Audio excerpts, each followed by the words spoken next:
പാതിവിലയിൽ സംസ്ഥാന സർക്കാരിനെ മറയാക്കിയും KN ആനന്ദകുമാറിന്റെ തട്ടിപ്പ്. കാസർഗോഡ് പെരിയയിൽ Saigramam executive director KN Anandakumar തട്ടിപ്പ് നടത്തിയത് ആശുപത്രി നൽകാമെന്ന പേരിലാണ്. സായി ട്രസ്റ്റ് സൂപ്പർ സ്പെഷ്യാലിറ്റി ആശുപത്രിക്കായി സർക്കാർ 5 ഏക്കർ ഭൂമി സൗജന്യമായി നൽകി. ആശുപത്രിക്ക് തറക്കല്ലിട്ടത് 2016 മുൻ മുഖ്യമന്ത്രി ഉമ്മൻചാണ്ടി. 24 big breaking. പുഴക്കരയിൽ സ്ഥലം അന്വേഷിക്കുന്നുണ്ടായിരുന്നു. അപ്പോൾ പുഴക്കരയിൽ നമുക്ക് സ്ഥലമുണ്ട്. അപ്പോൾ ഇവിടെ ഒരു 5 സെൻറ്റ് സ്ഥലം അവിടെ പമ്പ് ഹൗസ് വെച്ച് ഇവിടുത്തെ നാട്ടുകാർക്ക് ഒരു 150 വീട്ടുകാർക്കും ഈ ഹോസ്പിറ്റലിനുള്ള വെള്ളം അവിടെ നിന്ന് പമ്പ് ചെയ്യാന്നുള്ള ഉദ്ദേശത്തിലാണ് ഇവർ സ്ഥലം കൊടുത്തത്. അത് സ്ഥലം കൊടുത്തു എന്നല്ലാതെ സ്ഥലം പോക്കുവരവ് നടത്തിയില്ല. വില്ലേജിൽ പോക്കുവരവ് നടത്തി കഴിഞ്ഞാൽ അത് പിന്നെ അതിന് തുടർ നടപടികൾ ഉണ്ടാവാൻ പറ്റും.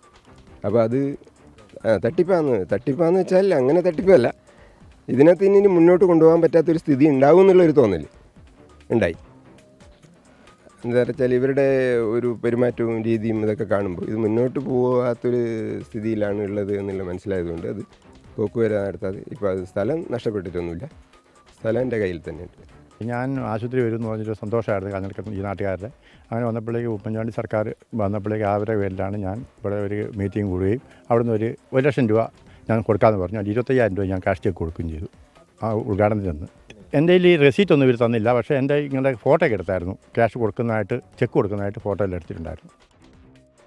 അരുൺ പാറയ്ക്കൽ വിവരങ്ങളുമായി കാസർഗോഡ് നിന്ന് ചേരുന്നുണ്ട്. അരുൺ, ഇതിൽ ഭൂമി കൈമാറുന്ന നടപടിയടക്കം ഇതിനോടകം നടന്നിട്ടുണ്ട്. ഈ പദ്ധതി പൂർണ്ണമായും നിലച്ച മട്ടാണോ? എന്താണ് അതുമായി ബന്ധപ്പെട്ടുള്ള വിവരങ്ങൾ? ഇതിൽ ആനന്ദകുമാറിന്റെ റോൾ എന്താണ്? അരുൺ പാറയ്ക്കൽ.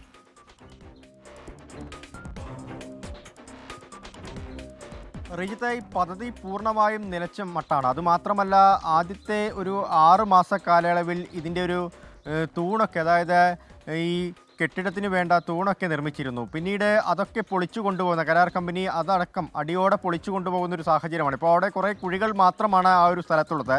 2016 ഈ പെരിയ കാഞ്ഞിരടുക്കത്ത് ഇത്തരത്തിലൊരു ആശുപത്രിക്കായി, ഒരു സൂപ്പർ സ്പെഷ്യാലിറ്റി ആശുപത്രിക്കായി അന്നത്തെ മുഖ്യമന്ത്രിയായിരുന്ന മുൻ ഉമ്മൻചാണ്ടി അദ്ദേഹം എത്തി തറക്കല്ലിടുന്നത്. അതിനുശേഷം ആദ്യഘട്ടത്തിലൊരു 6 മാസത്തോളം പണി നടന്നു. ഇതിൻ്റെ 1ാം ഘട്ട പണി നടന്നു. പക്ഷേ അതിന് പിന്നീട് യാതൊരു വിധത്തിലുള്ള പണിയും നടന്നില്ല എന്ന് മാത്രമല്ല, ജനങ്ങളെ ഒന്നടങ്കം കബളിപ്പിക്കുന്ന രീതിയിലേക്ക് കാര്യങ്ങൾ പോയി എന്നതാണ് ഇപ്പോൾ ആ പ്രദേശവാസികളും നാട്ടുകാരുമൊക്കെ പറയുന്നത്.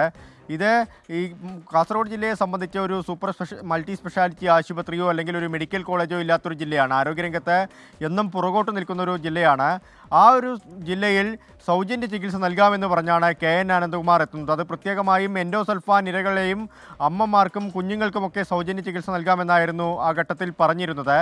അതോടുകൂടിയാണ് ഈ നാട്ടുകാർ ഈ KN ആനന്ദകുമാറിനൊപ്പം ചേരുകയും സൗജന്യമായി ചില ആളുകൾ സ്ഥലം വിട്ടു നൽകാനും അതുപോലെ തന്നെ പണം നൽകാനും 25,000 മുതൽ 1 ലക്ഷം രൂപ വരെയും 1 കോടി രൂപ വരെയും ഒക്കെ പണം സംഭാവന നൽകാനുമൊക്കെ നാട്ടുകാരിൽ ചിലർ തയ്യാറായി. സംസ്ഥാന സർക്കാർ തന്നെ ആദ്യഘട്ടത്തിൽ 5 ഏക്കർ ഭൂമി കാഞ്ഞിരടുക്കത്തായി വിട്ടു നൽകി. പിന്നീട് 5 ഏക്കർ ഭൂമി കൂടി വിട്ടു നൽകാമെന്ന് അന്ന് ഉറപ്പു നൽകിയിരുന്നു. പക്ഷേ ഈ 9 വർഷം പിന്നിട്ടിട്ടും 2016 മുതൽ ഇപ്പോൾ 2025 കാര്യങ്ങൾ എത്തി നിൽക്കുന്നു. 9 വർഷം പിന്നിട്ടിട്ടും അന്ന് മുൻ മുഖ്യമന്ത്രി ഉമ്മൻചാണ്ടി തറക്കല്ലിട്ട ഒരു ശിലാഫലകമല്ലാതെ മറ്റൊരു കാര്യങ്ങളും അവിടെ ഇല്ല എന്നതാണ് ഏറ്റവും പ്രധാനപ്പെട്ട കാര്യം. ആ 1ാം ഘട്ടത്തിൽ പണി നടന്ന ചില പില്ലറുകളൊക്കെ ഇപ്പോൾ പുഴക്കി കൊണ്ടുപോകുന്ന ഒരു സ്ഥിതിയാണ് അവിടെ ഉണ്ടായിരിക്കുന്നത്. അതുമാത്രമല്ല, ഈ പണം നൽകിയ ആളുകൾ, സംഭാവന നൽകിയ ആളുകൾക്ക് റെസിപ്റ്റ് ഒന്നും നൽകിയിരുന്നില്ല. 1 ലക്ഷം സംഭാവന ആവശ്യപ്പെട്ടിരുന്നു. പക്ഷേ ആദ്യ ഗഡു എന്ന രീതിയിൽ 25,000 രൂപയാണ് സംഭാവന നൽകിയിരുന്നത്. ആ 25,000 രൂപ സംഭാവന നൽകിയ ആളുകൾക്ക് ആ സംഭാവന തുക നഷ്ടപ്പെട്ടു. തട്ടിപ്പിനിരയായി. ഈ സ്ഥലം വിട്ടു നൽകാമെന്ന ആളുകൾ തലനാരിഴയ്ക്ക് രക്ഷപ്പെട്ടു എന്ന് വേണം പറയാൻ. റീജിത്ത്. ശരി, അരുൺ പാറയ്ക്കൽ കാസർഗോഡ് നിന്ന് വിവരങ്ങൾ നൽകുകയായിരുന്നു.